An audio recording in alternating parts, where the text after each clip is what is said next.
Marco Rica é ator, diretor teatral, dramaturgo e roteirista. Formado em História, Marco dividiu sua juventude entre a sala de aula e o teatro amador. Se diz discípulo do ator e dramaturgo Plínio Marcos, com quem montou o clássico Dois Perdidos numa Noite Suja. Começou na televisão, atuando na novela Renascer, da TV Globo, em 1993. Em seu currículo estão mais de 20 filmes. Com o diretor Beto Brant, Marco deu uma guinada em sua carreira.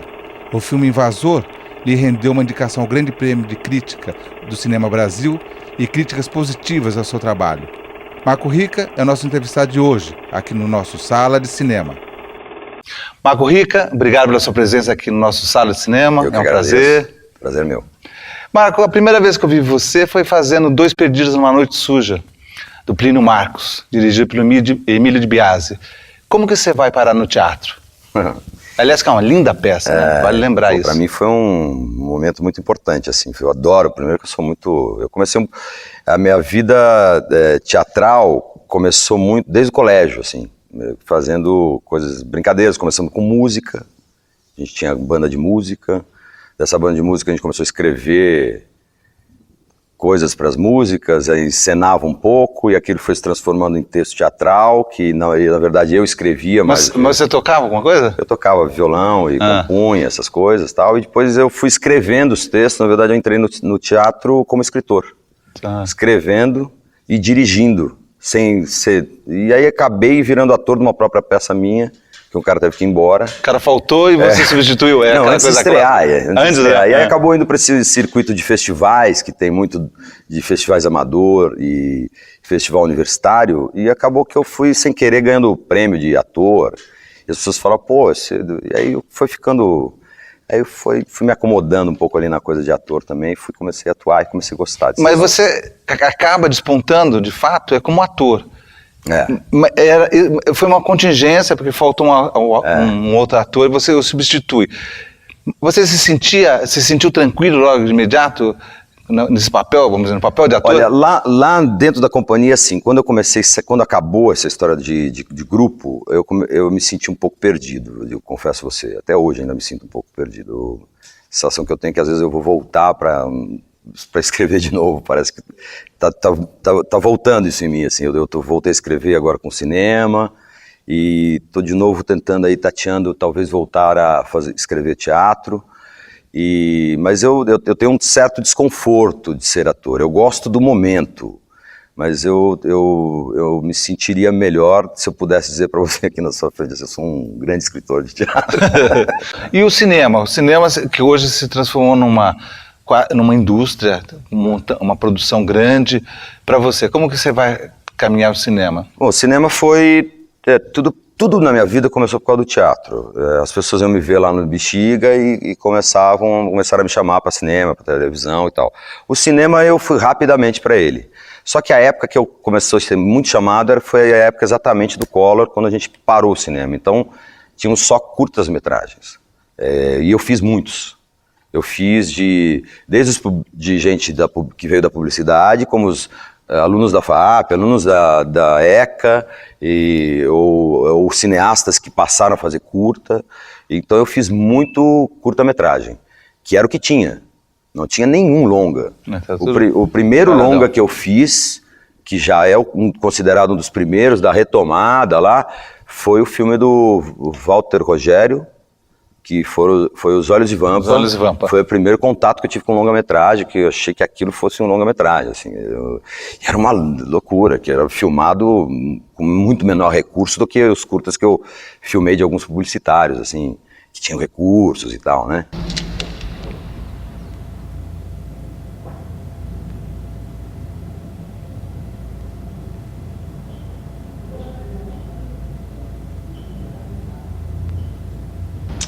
As fotos saíram lindas, mas inúteis.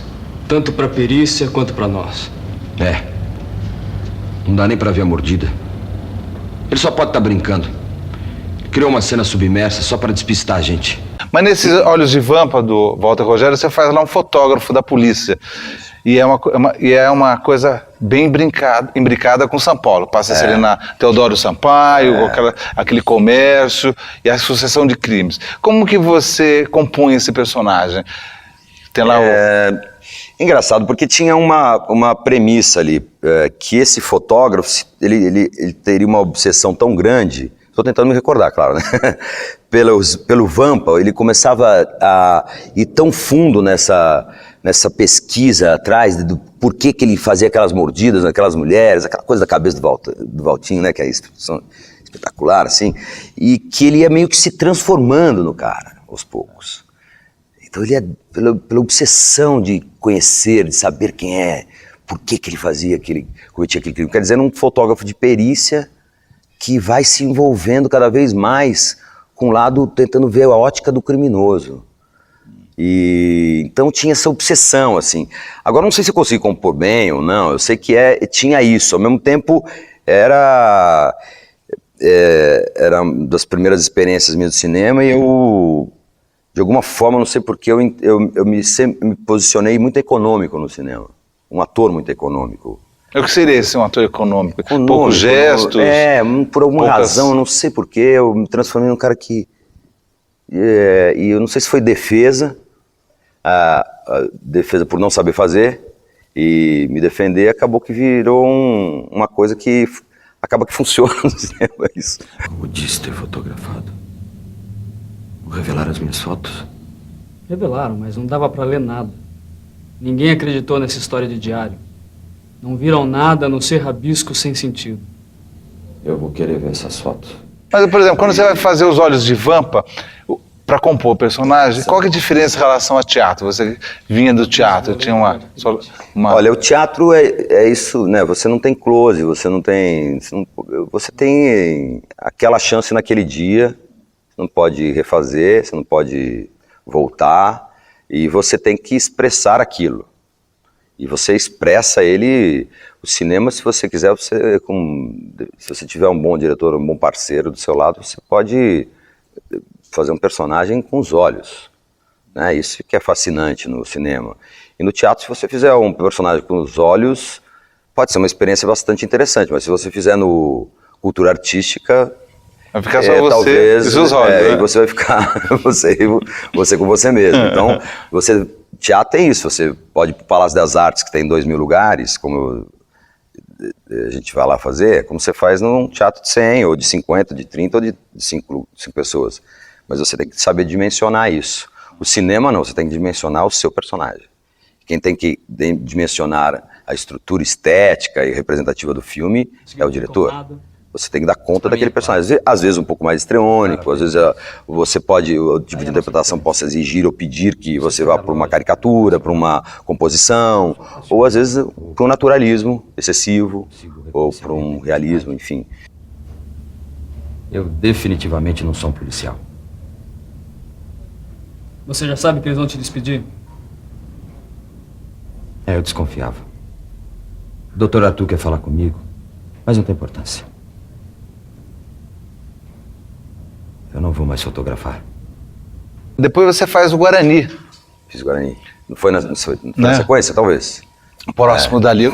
E daí já é com a Norma Bengo, como diretora, que é outra escola, é outra geração. Como que foi essa... Olha, eu, na verdade, assim, eu não vou falar o nome dos filmes, mas eu fui chamado para fazer alguns filmes nessa mesma época. E eu escolhi o Guarani porque, como eu te disse, assim, a Norma, quando eu conversei com ela, ela é um documento histórico do cinema. E ela te fascina. Ela me lembra um pouco o Zé Celso, o jeito de como o Zé Celso consegue falar, de conquistar. E ela contava as histórias do cinema. Eu falei, eu quero ir atrás dessa mulher. Onde ela mandar eu ir, eu vou. E eu acho que podem discutir ou não a qualidade do filme ou não, mas para mim foi uma experiência absolutamente maravilhosa conviver com essa mulher lá. Está bem, amigo. Eu tenho uma vida também e a minha espada. Com uma farei a sombra de Cecília. E com a outra traçarei um círculo de ferro. Os inimigos que passarem pelo seu corpo acharão o meu. Se Peri tivesse nascido aqui, te chamaria irmão. E foi o primeiro filme, acho que foi o primeiro filme que foi também um momento que me chamavam muito para trabalhar com a Glorinha Pires. Eu quase fiz outro filme com ela, que depois aí fiz o Guarani, que a gente foi fazer o Tiradentes, que acabou que ela depois filmou e acabou não podendo terminar, e filmou com uma outra atriz, que é a Adriana Esteves, acabou filmando no lugar dela, e terminamos com uma outra atriz. Como que era a Norma como diretora?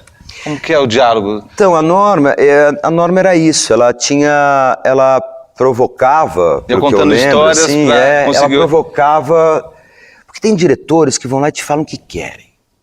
Tem diretores que instauram uma atmosfera no set. E às vezes instauram a melhor atmosfera, às vezes instauram uma atmosfera que talvez não seja a melhor para conduzir o filme.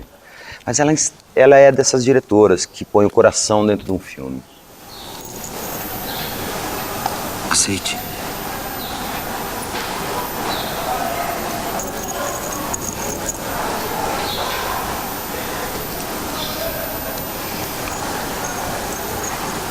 Está bem. Estava mesmo escrito que seria seu. Dom Alves! Mestre Nunes!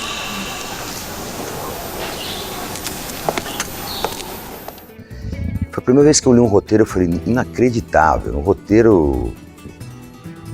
Quando eu li, acabou, eu falei, que é isso, meu? Roteiro acabadíssimo.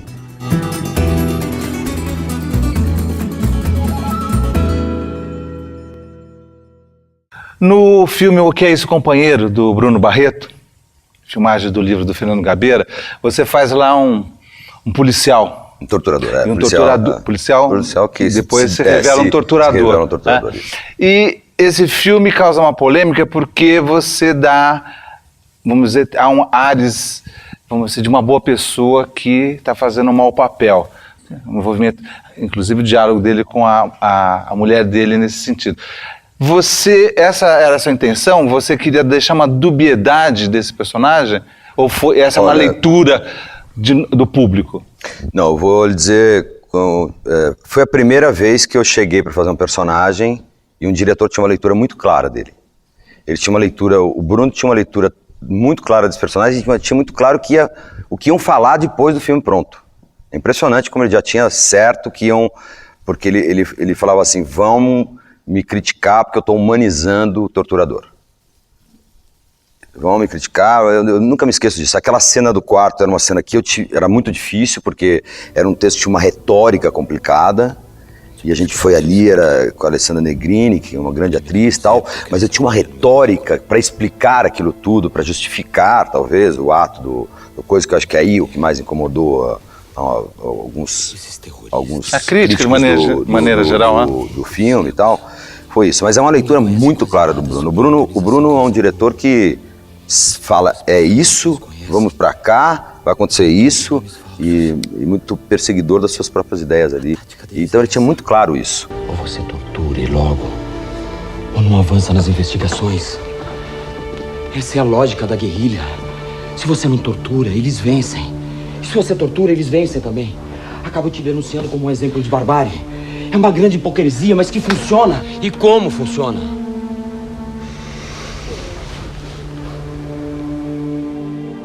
Agora, para você como ator, um ator que tem opiniões, que conhece política, é difícil viver um personagem ambíguo desse jeito? Como que você se coloca vivendo um Olha, é muito engraçado, foi um dos primeiros que eu fiz que obviamente eu escolheria fazer o outro lado da história, né? Mas ao mesmo tempo vira um certo desafio, porque não é que você está defendendo aquele lado do qual você não prefere, mas você está tentando ultrapassar os seus próprios limites e tentar enxergar ali a humanidade onde talvez a gente só encontre brutalidade. E então eu acho isso bastante interessante, assim, eu tentei isso. E eu acho que talvez isso tenha dado resultado, entendeu? Porque a polêmica que ele esperava houve. Agora, você faz o Romeu e Julieta, né, que é outro personagem, outro filme do Bruno, onde vive lá um corintiano fanático, que é uma comédia. Como que você se saiu Você se saiu fazendo comédia? É uma área que você navega bem? Bom, primeiro que o Bruno tem essa mania de me dar sempre os personagens que eu em teoria, gostaria de fazer o contrário, né? Você é palmeirense, sou né? palmeirense, roxo, e fiz um corintiano. E achei isso bastante interessante. Falei, bom, vamos ver o que significa fazer um corintiano, né? Mas é um corintiano que passa 80% do filme fingindo que é palmeirense, então fica um pouquinho mais fácil. E agora eu já tinha feito outra comédia romântica que foi com a Denise Fraga, que é e com o Luiz Vilaça, que é outro diretor que eu adoro trabalhar também, que eu trabalhei muita coisa... Cristina Quer Casar, Cristina né? Quer Casar, né? E aí eu já tinha experimentado esse gostinho. Eu gosto também. Eu gosto muito de fazer comédia, tentar achar essa medida aí do humor e tal. E esse é um filme talvez mais visto que eu fiz, o Romeo e Julieta.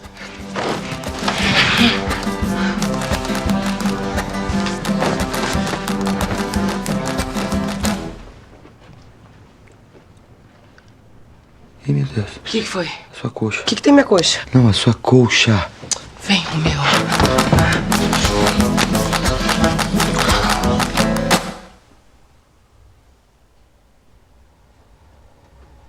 Isso acontece, Romeu.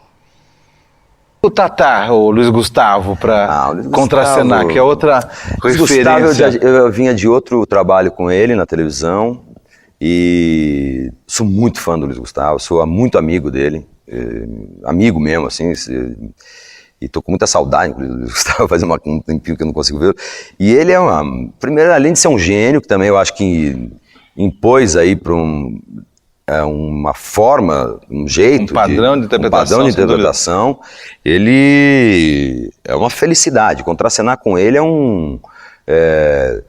você estando ali já tá bom. Você fica um ator um pouquinho melhor estando do lado dele, entendeu? Tem atores que têm essa propriedade. Ele é isso, ele é um gênio, na minha opinião, que tem uma vivacidade, é um garoto de cabeça, assim, uma cabeça iluminada. Pena que é São Paulino, o resto é tudo certo. Vamos lá, garoto. Super Campeonato de 59. O gol que o Américo Murolo fez no primeiro jogo. O Américo não fez nenhum gol no supercampeonato, doutor Bragatti. Ele jogou as 3 partidas, mas... E o tamanho me pegou. Eu tava te testando. 1-0 pra você. O cara é bom, hein, Ju? Filho da mãe, que cabeça. Agora, com o Beto Brandi, você estabelece uma grande parceria também, né? Você faz alguns filmes dele. Vamos falar, o Invasor, que é você, o Alexandre e o Paulo Miklos, dos Titãs. E esse é um outro personagem escuso, né, que você faz. Como que é? As pessoas gostam de colocar você nessa situação, pelo jeito, né? Teve uma época que eu fazia muito esses personagens, assim, né? Eu fiz nesse ano, do Invasor, eu fiz o filme do João Batista, eu fiz o filme do Luiz Vilaça, comédia, e fiz um filme, não lembro qual, fiz 4 filmes nesse ano. E o Invasor, quando eu li esse roteiro, quer dizer, eu já estava na mão com vários roteiros, bons inclusive, tanto que eu fui fazer, foi a primeira vez que eu li um roteiro, eu falei, inacreditável, um roteiro... Quando eu li, acabou, eu falei, que é isso, meu?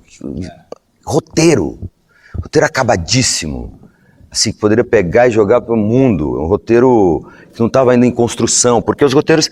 Agora a gente está cheio de grandes roteiristas, porque eles estão podendo exercitar, né? Mas era raro. O roteirista fazia o quê? Escrevi e punha na gaveta? Só aprende fazendo. Os atores conseguem fazer, o técnico consegue fazer, o câmera consegue fazer, uma indústria, o diretor consegue. Agora, o roteirista não conseguia escrever.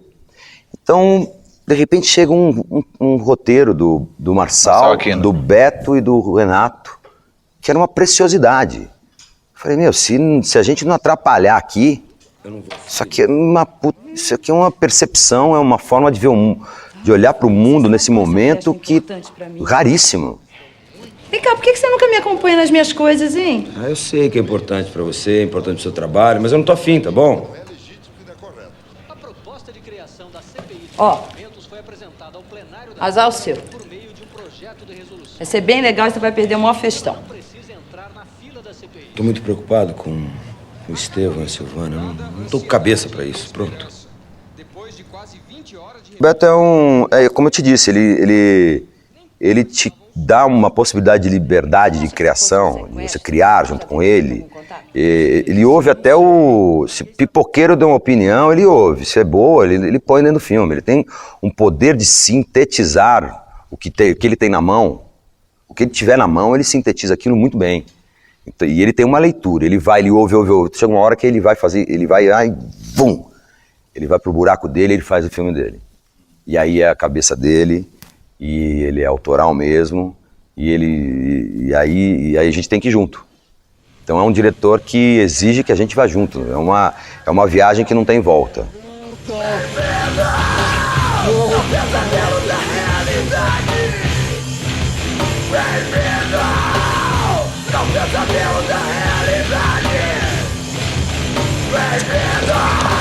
Vou fazer uma coisa dela.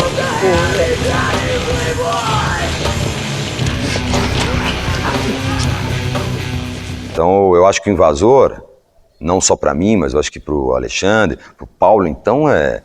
Como foi trabalhar com o Paulo? O Paulo era o primeiro trabalho dele nessa... O Paulo... É isso, né? Um ator, você não adianta você ficar insistindo, às vezes você não é um ator. O Paulo nasceu já com esse troço aí. O Paulo é uma delícia. Ele entrou em cena, ele tinha um pouco esse constrangimento comigo, com o Alexandre. Ele falou, não, vocês são atores, eu não sou ator, tal. Mas ele chegou lá, nesse filme ele tem um trabalho, é de um preciosismo, é que faz tempo que eu não vejo, mas eu lembro que ele começa uma coisa meio ali, que é meio grandiosa, né? Um pouco grandiloquente e tal, e ele termina pegando o copo, segurando o dedinho assim, ó. Só com esse gesto ele mostra pra onde foi o personagem. Ele é capaz de qualquer coisa. Você tem que dar um jeito nele. Escuta, João, eu não faço mais, eu mando fazer. Tô vivendo a vida, faz que nem eu, mano. Mete a cara no bagulho, não dá pra ficar na sombra, não. Você tem apetite? Corre atrás, mano. Ó, vou te emprestar o Parabelo, você vai lá e tranca ele. Tá? Não dá goela pra ninguém, morto não fala. Quem nasce com boca, fala. Morto não fala. Você gosta desse papel, desse preparador de atores? Você gosta desse personagem? Como que é? Olha, eu acho um assunto bastante polêmico, Eu, na verdade, me interesso pela cabeça dos diretores. Como eu te disse, eu fui trabalhar com a Norma Ben, eu vou trabalhar eu quero a cabeça do Beto Brant, eu quero a cabeça do João Batista, eu quero a cabeça do Bruno, eu quero a cabeça do Maurício Farias, enfim, de vários que eu trabalhei aí. Eu quero trabalhar com esses caras. Eu não acho que se eu tiver que ter um intermediário entre nós ali, eu não sei se eu tenho vontade, entendeu? Eu quero descobrir junto. Eu acho que o ator é alguém que está lá para pensar o filme junto, tentar ajudar a pensar, a refletir aquele filme.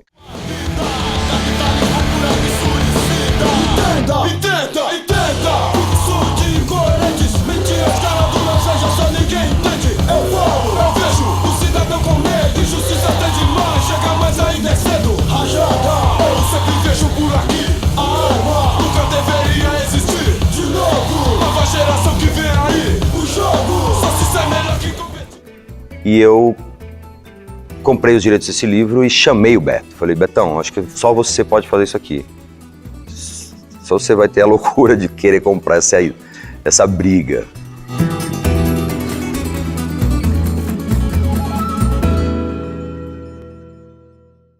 No Crime Delicado, outro filme que você faz, dirigido pelo Beto Brant, você vive lá um crítico, atormentado, né?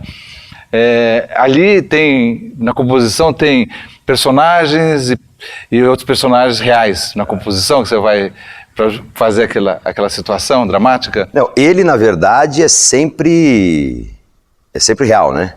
É ele que acaba que por vários momentos está em situações absurdas. Eu estou dizendo referências da vida real. Ah, sim. Não, deixa eu te explicar. O Crime, na verdade, foi meu primeiro projeto de cinema. Eu tinha lido esse livro do Sérgio Santana há muitos anos e eu tive vontade de adaptar. É um livro muito subjetivo, muito difícil. E eu comprei os direitos desse livro e chamei o Beto. Falei, Betão, acho que só você pode fazer isso aqui.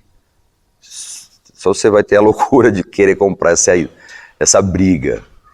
E eu roteirizei o filme junto. Foi o primeiro filme que eu me tranquei dentro de casa, primeiro com o Beto e com o Marçal, e depois veio mais uma legião de maravilhosos pensadores fazendo esse filme. Ficamos lá, tipo, uns 6 meses na minha casa escrevendo o roteiro desse filme.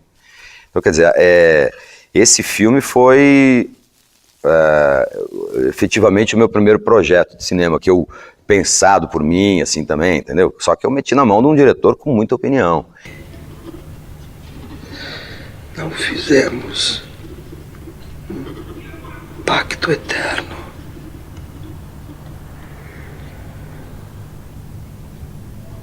Daquele que te quer inteira.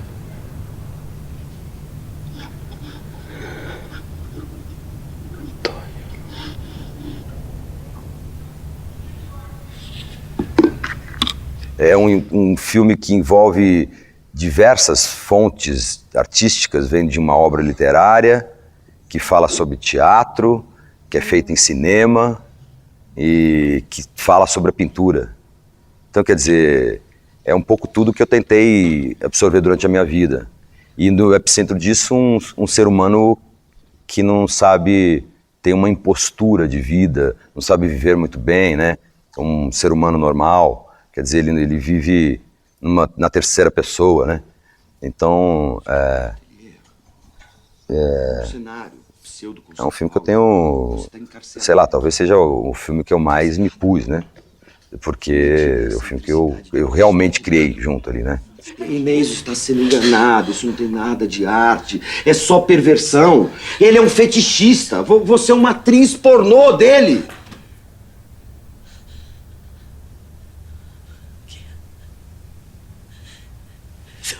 De merda, parasita, você tá querendo destruir minha vida, seu filho da puta, frustrado. Desculpe, Inês. Sai daqui, sai daqui, sai daqui, sai daqui. Marco, você, de uma certa maneira, os seus personagens acabam, não todos, óbvio, por sorte sua também, acabam permeados ou plasmados com a questão da violência. Tem o filme do Beto, tem o Que é Isso, Companheiro. Como você vê essa questão da violência no cinema brasileiro, que muitas pessoas criticam achando que há um excesso? Bom, eu acho que o cinema reflete o que a gente tem no mundo. E uma das coisas que mais perturba o ser humano é a violência. Uma das coisas que estão aí, escancarada, né? A gente sai, a gente pode estar aqui, de repente ser invadido isso aqui a qualquer momento, né? Então, quer dizer, eu acho que está aí. Agora, eu sinto que talvez tenha havido uma certa glamourização da violência, porque há um mercado ávido para ver isso, mas se você pegar a fonte do cinema americano, francês, inglês, também fala muito disso. Quer dizer, é um tema muito recorrente na literatura, no cinema, e alguns deles eu tive mesmo. O filme do João Batista também tem a ver com isso, o Invasor. O crime, eu confesso a você que o crime eu acho não, pelo menos é o que eu quis fazer, eu acho que também perseguimos todos nós isso. O Crime Delicado é uma história de amor, vertiginosa, e eu queria falar sobre amor. Tudo bem, nós somos um pouquinho dodóizinho, mas era amor, a gente queria falar sobre amor. O cara se perde ali, tudo aquilo acontece por amor, né? E nos últimos tempos eu acho que também é outra forma também que a gente encontra de violência, que é essa palavra, essa máxima chamada amor, inventada aí pelo ser humano, que ela pode levar a consequências trágicas, né? A senhora, como vítima, não está sob o compromisso de dizer a verdade, mas nós esperamos que a senhora diga a verdade.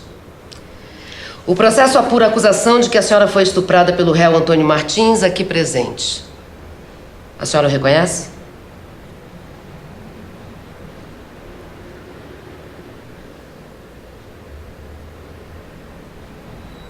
Sim. O Marco Rico, ele é muito irônico. E tem uma ironia muito contida. Muito contida. Isso é que talvez seja a coisa mais interessante dele. Porque o personagem está às voltas com o mundo que ele odeia, aquela mulher que não sai do frente da televisão, aqueles filhos mascando chiclete, aquelas casas cheias de grade.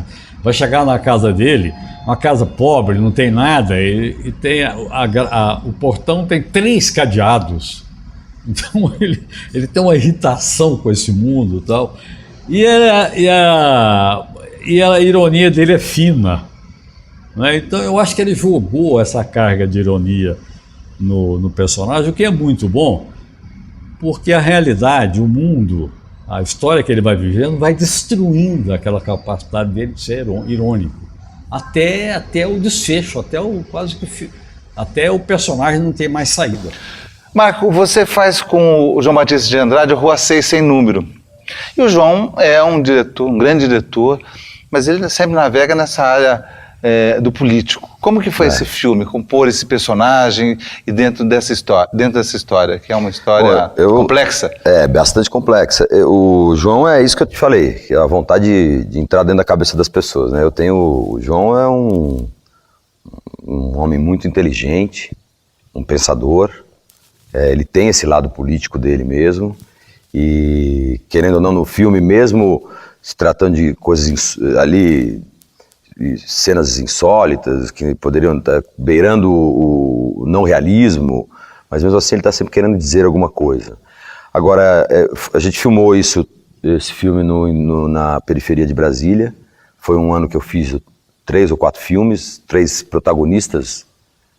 Foi um ano que eu filmei e eu saí para Brasília e a gente filmava que nem uns malucos lá naquela periferia.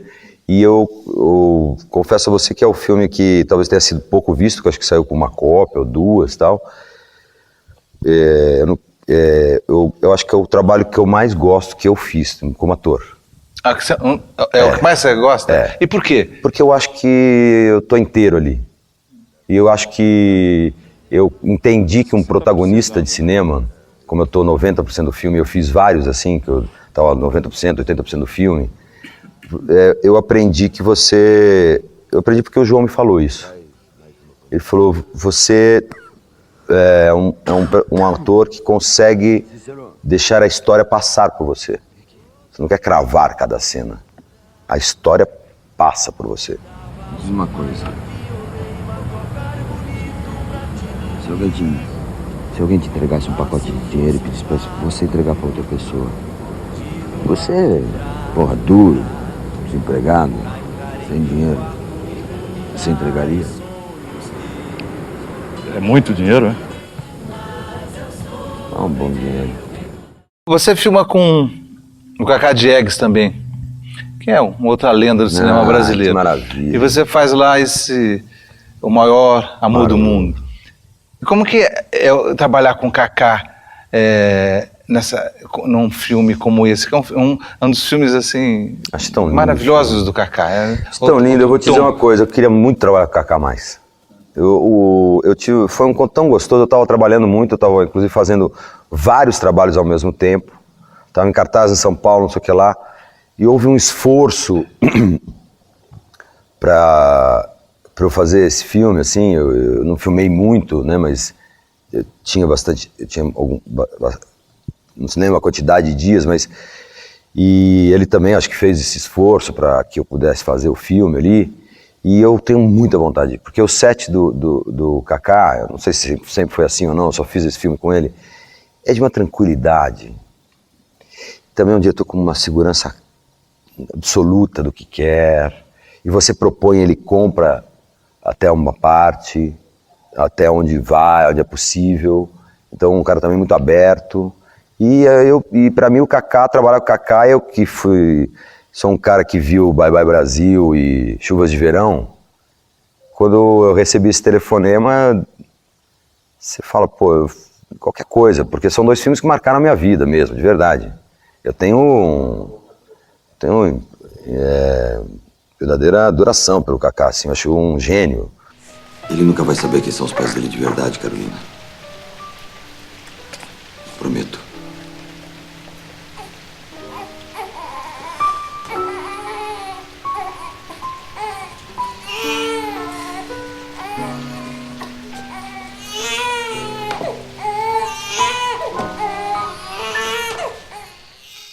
que você acha do seu papel no Verônica, do Maurício Farias, onde você faz lá um policial corrupto, mal, meio dúbio também, né? Porque você não sabe se ele tá do lado de lá ou não, tá, né?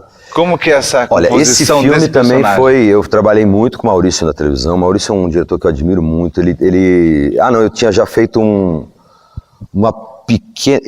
Eu fiz o Coronel Lobisomem, eu fiz uma participaçãozinha pequena de um outro filme dele. Agora lembrei, tinha até esquecido. Porque foi 1 ou 2 dias de filmagem, eu nem tinha como filmar. Tive que sair correndo, aí eu consegui filmar. Na verdade, eu supri um ator que não pôde fazer mais... E o Maurício me ligou, falou, Marco, quebra esse galho e tal. E eu fui lá pro sul de Minas, não lembro direito onde a gente filmou. E eu filmei 2 dias com ele, o Coronel Lobisomem. Mas no Verônica você faz um papel expressivo, né? Importante dentro da trama. Bastante. E nós filmamos muito... foi muito difícil a filmagem no sentido porque foi um filme de baixíssimo orçamento. Talvez um dos filmes de mais baixo orçamento que a gente tenha feito aí. E era uma produção da André e dele mesmo, que a gente acaba sempre virando coprodutor também, porque é uma forma de se pôr no filme ali. Então, quer dizer, a gente leu muito esse roteiro, a gente foi pro set sabendo muito bem como tá lá, mas era isso, eu saía correndo de 10 trabalhos e ia fazer esse filme no meio, né? Vamos lá comigo, eu não quero ir sozinho, porque eles vão cair em cima de mim porque eu saí com essa criança da escola. Vou ter que ir na delegacia? Vai ter que prestar depoimento. Mas eu não sei de nada. Quando eu cheguei na favela, a polícia já tava lá. Eu cheguei com esse menino, eles já estavam lá. Eles sabiam muito mais do que eu. Que era essa? Você vai ter que ir com o menino lá. Afinal de contas, os pais dele foram mortos. Foram assassinados. É meio natural, você vive tanto no set que chega uma hora que você fica com vontade de não só colaborar para uma estética de alguém, mas ser o cara que vai optar por essas coisas.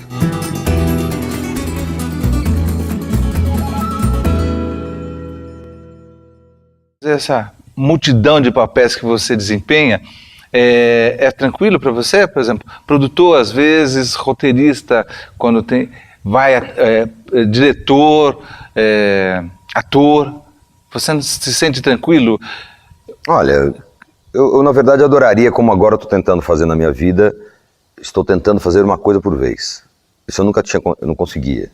Não tinha como fazer uma coisa de cada vez, né? Por exemplo, um filme, se eu estou fazendo teatro, então eu vou fazer só peça. Agora eu estou tentando me dar esse direito. É claro que ao mesmo tempo, eu não consigo ficar sem uma peça em cartaz. Eu me estranho muito. Faz 2 anos com esse negócio de ter produzido e dirigido um filme. Agora não sabe o que fazer à noite, né? Eu fico muito perdido. Minha vida fica menos prazerosa, os demônios ficam muito mais dentro de mim e tal. Então eu sinto muita falta do teatro. E fazer uma peça não me impede de fazer nada. Eu cheguei a essa conclusão. Quando eu estou ensaiando uma peça, eu sou impedido de fazer qualquer coisa. Eu não consigo ensaiar fazendo outra coisa. Mas estando em cartaz, para mim é o deleite. Eu posso fazer o que for. Eu posso filmar na China e voltar para fazer a peça. Posso fazer qualquer coisa, quando eu venho, é um respiro meu, assim, que eu tenho. Então, eu quero me dar esse direito, no máximo fazer uma peça e mais alguma coisa. A gente não se falou ao telefone, você disse que estava cansado, além de ter que acordar cedo para ir para a universidade. Você tá trabalhando muito, tá tenso, e além disso, você detesta dançar. Olha que eu não tô tenso.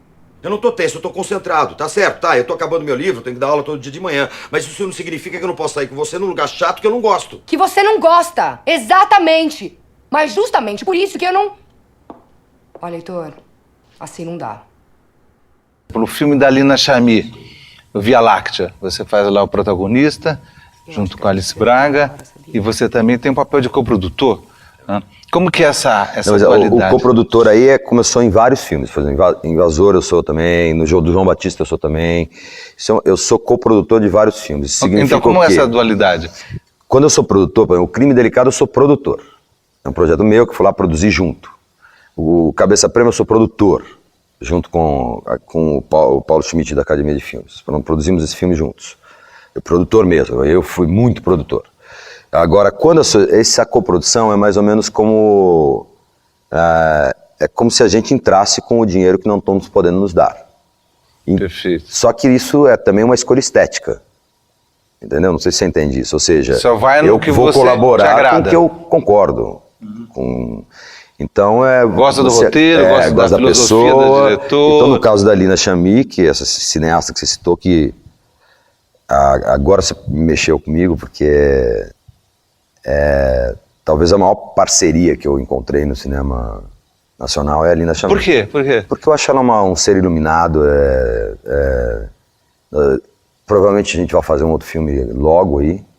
E talvez ela seja uma diretora que não vai dirigir 20 filmes, 30 filmes, não sei quantos filmes ela vai dirigir, mas é a diretora mais autoral que eu conheço, assim. Ela também te leva para lugares que eu jamais pensaria ir, entendeu? Passar. Pitágoras. Platão. Touché. Te amo. Carlos Drummond de Andrade. Tem um poema de amor pra você. Obrigada. E foi um filme que nós filmamos em condições difíceis. Eu pegava uma ponte aérea, vinha, filmava a noite inteira, pegava de manhã uma ponte aérea, trabalhava o dia inteiro lá, ficava às vezes virado 3, 4 dias para poder fazer o filme dela. E ela soube conduzir esse filme, que é quase um tratado estético, né?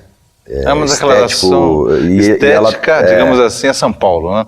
E ela transforma ela transforma isso num filme humano, onde ali, acho que isso também, de uma certa forma, Alice e eu também colaboramos muito, tentar humanizar isso, essa estética tão rigorosa da Lina, que Lina é muito rigorosa com ela mesma, inclusive ela é até demais com ela, com a própria linguagem, então quer dizer, ela é uma pessoa que veio da música, né, que tem os compassos todos na cabeça. Ela foi concertista, né? Ela é instrumentista de concerto. Clássica. Lutadora de esgrima,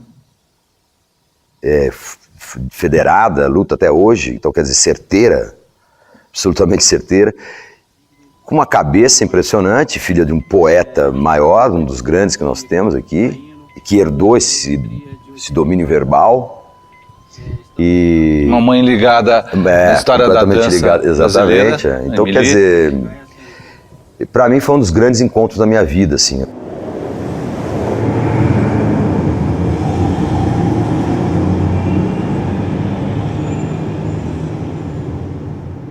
Se a noite está muito linda, um olho atento percebe uma longa fita esbranquiçada, de uma luminosidade tênue, que aparece em todo o firmamento. E é muito natural que ele dirija, porque, como eu disse, ele conhece muito todo. Ele conhece a linguagem do cinema, não é? Ele sabe onde pôr uma câmera, ele sabe pensar cinema, ele sabe pensar o corte, ele sabe pensar ritmo, ele sabe pensar atuação cinema, atuação teatro, atuação televisão, quer dizer, ele tem um repertório muito vasto, né? Então eu acho que é um encaminhamento natural que o Marco dirige, até porque ele dirige teatro também, né?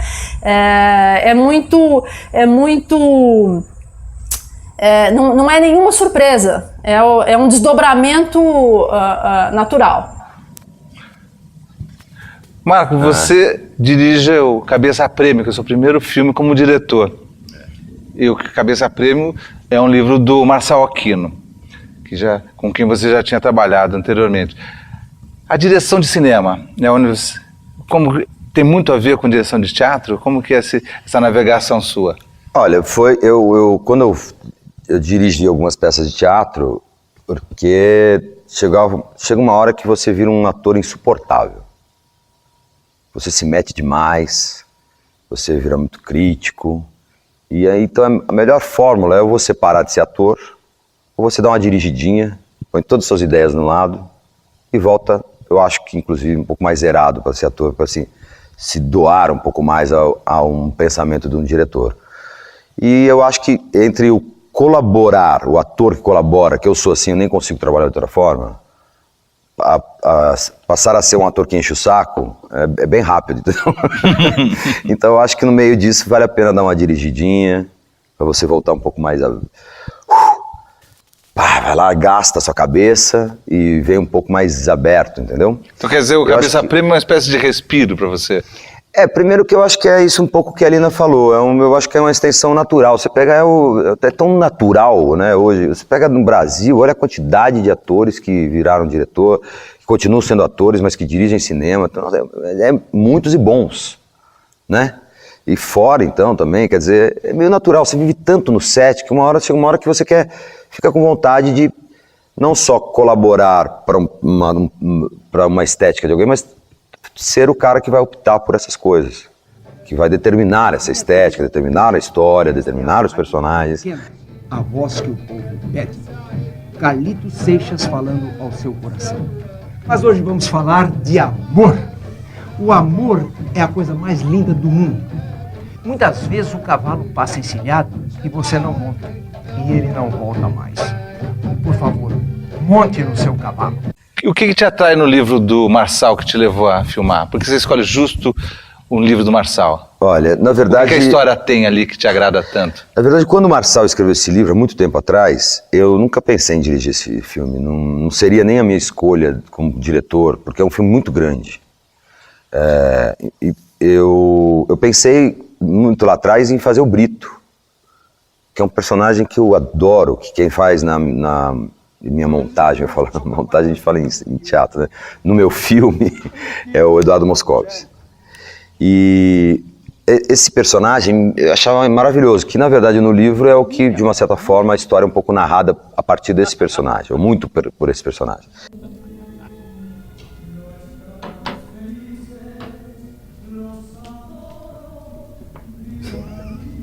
Alô, não vale isso, pô. Que te atirando, o quê? Pô, a mulher pensa o quê? Acho que olha pra minha corrente e pensa que eu tô cheio do negócio. Não fode, pô.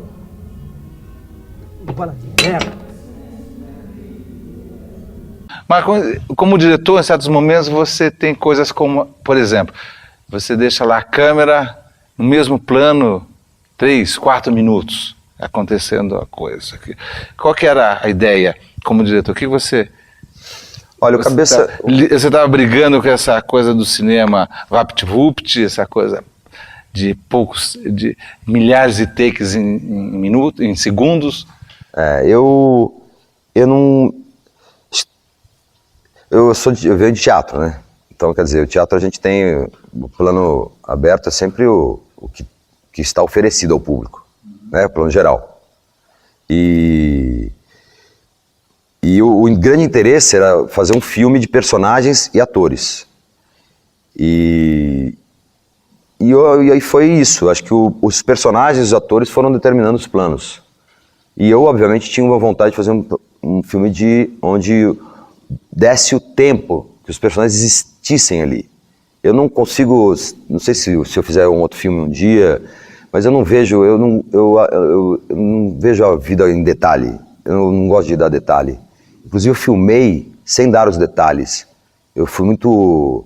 Falava, olha, cuidado, hein, depois você não vai conseguir montar. Eu falava, não, eu estou fazendo isso para não conseguir montar com detalhe. Então eu não filmei os detalhes. Corremos muito riscos. Na hora de montar, você não tinha como editar texto às vezes, entendeu? Mas eu acho que foi uma escolha feliz, porque a dramaturgia está lá inteira e os atores, eu acho que é o grande mérito do filme. E uma fotografia que, ao mesmo tempo que a câmera é muito parada, a fotografia do Zé Bob, que é espetacular. O que foi? Olha só para isso. Uma moça. Vem aqui, mais perto.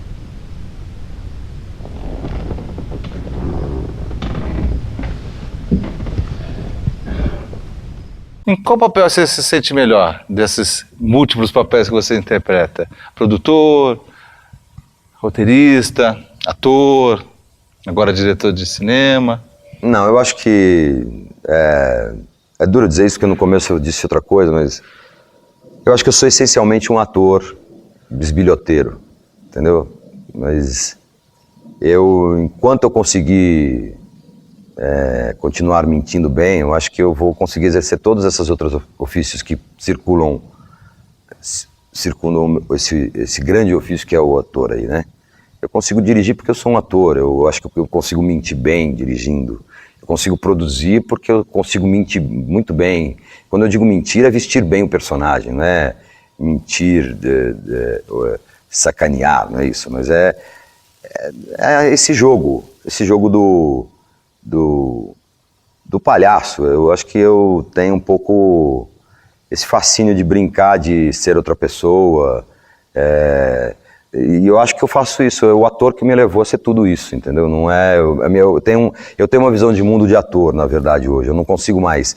Eu percebi isso porque agora eu voltei a receber os projetos, que eu estava só tocando filme, o meu próprio filme ali. Eu voltei a ler roteiros, a conversar com diretores sobre projetos novos. E quando eu vi, eu estou totalmente mexido, eu estou com uma vontade, eu estou louco para ir lá e resolver. E fazer um personagem, estudar, tentar demonstrar poesia naquele momento que você tem ali, naquele espaço pequeno que você possa ter, ou de 2 horas num filme, ou de 1 hora numa peça, ou que seja uma cena, sei lá o quê, mas essa doação que é deliciosa, ao mesmo tempo é farsesca, porque a gente está, na verdade, brincando com o público, né, um pouco. A gente, não sei quem que um dia falou que é uma relação meio patológica, né, que o teatro é um bando de idiota achando que está fazendo outra pessoa, para um bando de idiota que estão achando que aquela pessoa está sendo outra pessoa mesmo. Então, quer dizer, a gente mexe com um imaginário, né, então eu gosto desse jogo. Então eu acho que o que eu sei ser, o que eu talvez melhor exerça, sei lá, é ser ator. Agora não significa que eu vou conseguir ser sempre. As caras... Ei. E a poesia? Pode ficar com ela. Se você não souber o que fazer com ela, experimenta comer o papel. Comer? Nada é melhor absorvido pelo organismo do que quando é absorvido pelos intestinos. Marco Rica, muito obrigado pela sua presença aqui no nosso Sala de Cinema, foi um grande prazer. Muito obrigado. Até o nosso próximo Sala de Cinema, conta as histórias e grandes personagens do cinema brasileiro. Até lá.